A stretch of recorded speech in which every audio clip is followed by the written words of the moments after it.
boys and girls? I'm here to do more history with you. So yesterday we talked all about Hammurabi and his laws and how they're kind of crazy, but they kind of seem fair. I don't know. I still can't wait to hear what your thoughts on all of his laws are. But today, first thing we'll do is review a little bit yesterday. I'm going to ask a question. You think about it. Think if you know the answer. I'll tell you the answer, and you can think if you were right. So, first question. Why did Hammurabi want to be king?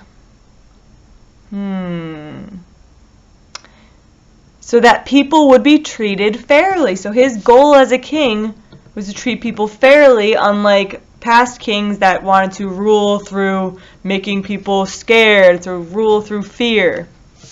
Second question. What city did Hammurabi rule? What city? We circled it on a map. Babylon! Good. He ruled in Babylon. And what did the name of this empire become known as? He conquered all these other city-states right around Babylon in southern Mesopotamia. We call that Babylonia. Good. What did Hammurabi write down on a stone monument? Laws. Good. He wrote down laws, and also the picture of him receiving these laws from a god, the little carving on top of it. Good. What were these laws called? What are the three words that we call these laws? The Code of Hammurabi. Good. And who had to obey these laws? Was it just the poor people? Just the farmers? Just the soldiers? No, it was everyone. That was Hammurabi's thing. He wanted everyone to have to follow the same laws. Good. And can you remember any of these laws? I bet you can. I bet there's certain laws that stick out in your head, like the one with the doctor, if he killed a patient, cut his hands off, or farmer, someone floods someone else's crops, they have to pay for the crops and grain. So many laws, but anyway, moving on. Today, I'm going to finish reading the rest of that chapter, which isn't very long, but it's a lot of the cool things that we use today that the ancient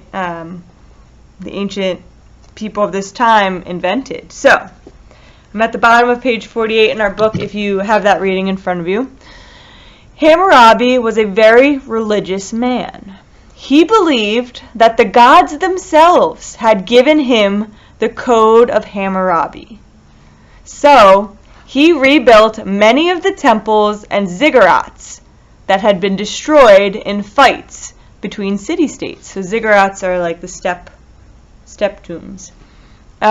He encouraged his people to sacrifice to the gods and to learn more about them.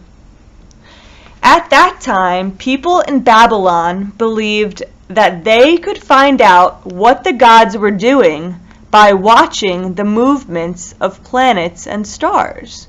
So they spent a lot of time studying the sky. They knew where all the constellations were, and they knew the difference between stars and planets.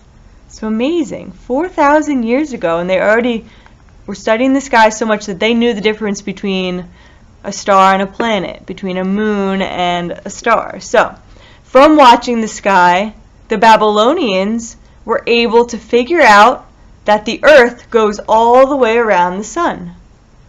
They called that the time that it took the earth to go all the way around the sun 1 year. Then they divided this year into 12 months.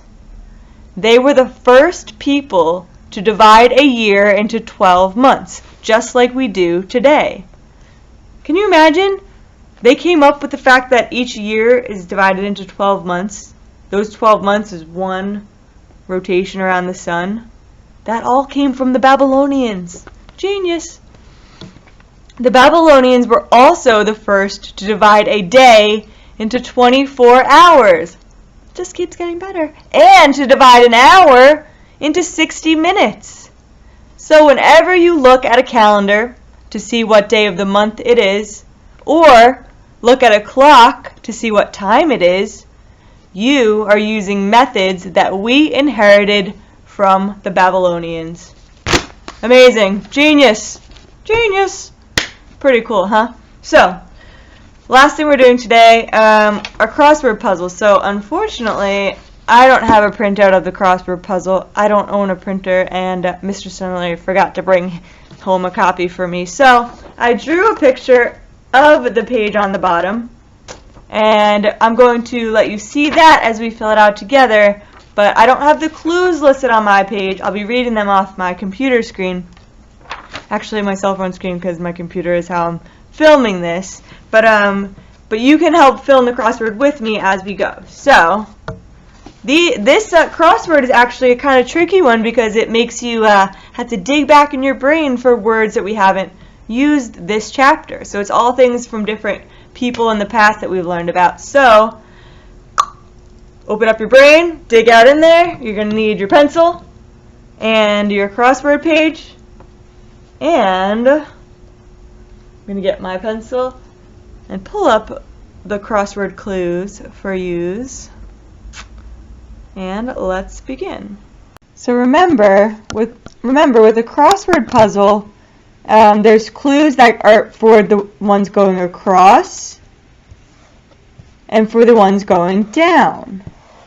And each of those squares, one letter goes in each square. So our first clue is 3 across. We find 3 across. This is a long one. The name Sargon called his new kingdom. So what did Sargon call that new kingdom? Remember, he conquered a lot of city-states and made them into his new empire. And what did he call this empire? Starts with an A. I'll do it in pencil. Akkadian.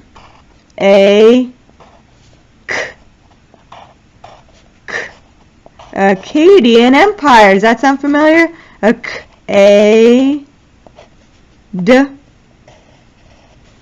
And then I-A. Acadia is the name of the empire. Akkadian Empire. The kingdom is Acadia. Good.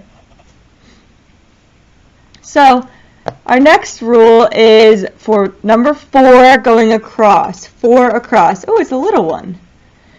The town Abraham was from. Do you remember the name of the town Abraham was from? 2 letters. It was Ur. Good. U-R. Abraham was from Ur. And next is 6 across. Our last one going across. It's another long one. The name of one of the first cities in the world.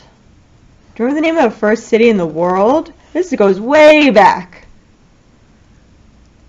It's one you've heard in the Bible before. It starts with a J.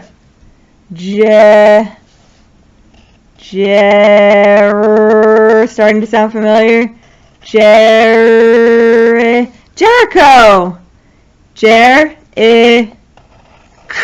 Like ch, k, sh. Jericho.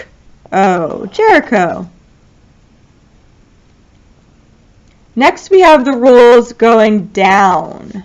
So the first one is 1 down. The name of Hammurabi City. We just talked about this. Hammurabi City, we circled it on a map. It's called Babylon. Spelled Babylon. Baby.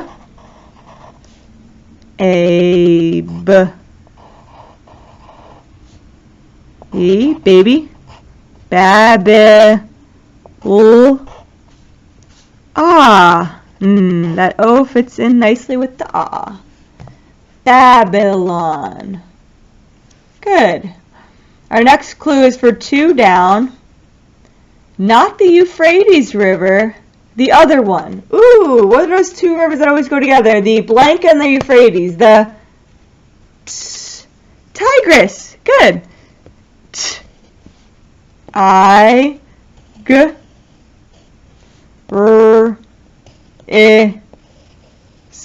Tigris. And finally, 5 down, the name of the city where Sargon first lived. If you remember on the map we did yesterday, This city is right near Babylon. What is the name of it? Sargon first lived in Kish.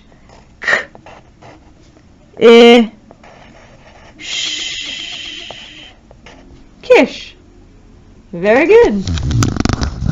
Alright, boys and girls, I will give that answer key to your parents in case you missed any of it. But great work today, and I hope you enjoyed refreshing your brain on some of our old history. And have a good day.